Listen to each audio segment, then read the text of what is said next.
কদরপাতি সর্দার আহমদ নবী ক্রীড়া সংঘ কর্তৃক আয়োজিত দ্বিতীয়বারের মতো মরহুম বাদশা মিয়া স্মৃতি অলিম্পিক বার ফুটবল টুর্নামেন্টের ফাইনাল খেলা ও পুরস্কার বিতরণী 2024 অনুষ্ঠিত হয়। ফাইনাল খেলায় মরহুম শের আলী মেম্বার স্মৃতি সংসদকে 3-0 গোলে হারিয়েছে বাকলিয়া সূর্য তরুণ ক্লাব। অনুষ্ঠানে প্রধান অতিথি ছিলেন আব্দুল জব্বার কৃষ্টি প্রতিযোগিতার সভাপতি শওকত আনোয়ার বাদল। বিশেষ অতিথি ছিলেন মোহাম্মদ জসিম, সৈয়দ আবুল বাশার, শহীদুল আজিম খান। বিশেষ বক্তা ছিলেন আবু সৈয়দ জাহেদ আজিম খান, মোহাম্মদ রাসেল। বিশেষ অতিথি হিসেবে উপস্থিত ছিলেন মোহাম্মদ রাসেল, মোহাম্মদ রনি ভূঁইয়া, মোহাম্মদ দিদার, মোহাম্মদ হাবিবুল ইসলাম, মোহাম্মদ আলম, মোহাম্মদ সুমন, মোহাম্মদ জুয়েল, রানা ভূঁইয়া, মোহাম্মদ মাসুম, সোহেল মাহমুদ, মোহাম্মদ বাহাদুর, আব্দুল কুদ্দুস বাদশাহ ও মোহাম্মদ আক্তার।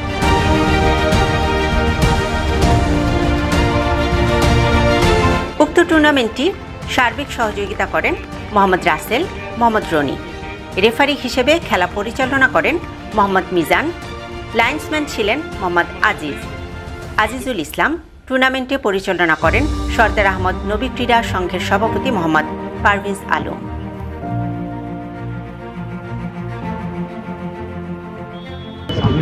আসলে খেলাধুলা এমন একটা মাধ্যম, প্রতিটি এলাকার প্রতিটি সমাজে যুব সমাজ যদি আজকে এই খেলাধুলায় মনোনিবেশ করে, ক্রীড়া নৈপুণ্যে যদি একটু সময় দেয়, তাহলে সমাজে যে উচ্ছৃঙ্খল যে বিশৃঙ্খলা বিরাজ করছে, আমার মনে হয় এই খেলাধুলার মাধ্যমে যুব সমাজ মাদক থেকে দূরে থাকবে, এলাকার উচ্ছৃঙ্খল অসামাজিক এবং যে কোনো অপ্রীতিকর কাজ থেকে তারা বিরত থাকবে। আমি আশা করি আগামীতে মরহুম বাদশা মিয়া স্মৃতি সংসদ কর্তৃক আয়োজিত এই খেলাধুলা আরও উত্তরোত্তর পরিধি লাভ করবে এবং আগামীতে যাতে আরও